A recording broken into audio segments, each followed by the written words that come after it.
আপনি কি প্রতিদিন 1000 নেকি অর্জন করতে চান এবং আপনার আমলনামা থেকে 1000 গুনাহ মাফ করাতে চান?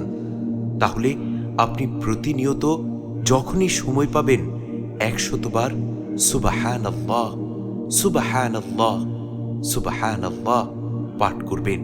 তাহলে ইনশাআল্লাহ ইনশাআল্লাহ আল্লাহ রব্বুল আলামিন আপনার আমলনামার মধ্যে 1000 নেকি লিপিবদ্ধ করে দিবেন এবং আপনার আমলনামা থেকে 1000 গুনাহ মাফ করে দিবেন।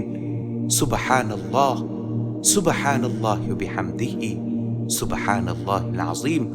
এ সম্পর্কে জামিআ তিরমিজির 3463 নম্বর হাদিস হযরত সাদ ইবনে আবি ওয়াক্কাস রাদিয়াল্লাহু আনহু বলেন, রাসূল আকরাম সাল্লাল্লাহু আলাইহি ওয়াসাল্লাম একদিন সাহাবীদের মজলিসে বসা ছিলেন। সেখানে তিনি বলেন, আয়াজিসু আহাদুকুম আন ইয়াকসিবা আলফা হাসানাতিন, তোমাদের মধ্যে এমন কি কেউ আছে যে 1000 নেকি অর্জন করতে সক্ষম হবে?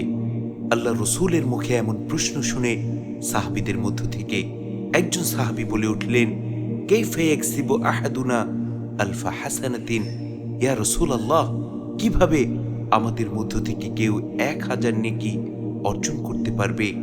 রাসূল আকরাম সাল্লাল্লাহু আলাইহি ওয়াসাল্লাম বললেন, ইউসাব্বিহু আহাদুকুম মিআতা তাসবিহাতিন, তোমাদের মধ্য থেকে কেউ যদি সুবহানাল্লাহ, সুবহানাল্লাহ, সুবহানাল্লাহ 100 বার পাঠ করে, তুকতাবু লাহু আলফু হাসানাতিন ওয়া তুহাত্তু আনহু আলফু সাইয়্যাতিন, ওই ব্যক্তির আমলনামায় 1000 নেকি লিপিবদ্ধ করা হবে এবং তার আমলনামা থেকে 1000 গুনাহ মাফ করে দেয়া হবে। সুবহানাল্লাহ, সুবহানাল্লাহি ওয়া বিহামদিহি, সুবহানাল্লাহিল আযীম। সুতরাং আমরা যদি চাই প্রত্যেক দিন 1000 নেকি অর্জন করব এবং 1000 গুনাহ আল্লাহ রব্বুল আলামিনের পক্ষ থেকে মাফ করিয়ে নিব, তাহলে আমাদের উচিত হচ্ছে প্রত্যেক দিন 100 বার সুবহানাল্লাহ, সুবহানাল্লাহ, সুবহানাল্লাহ পাঠ করা।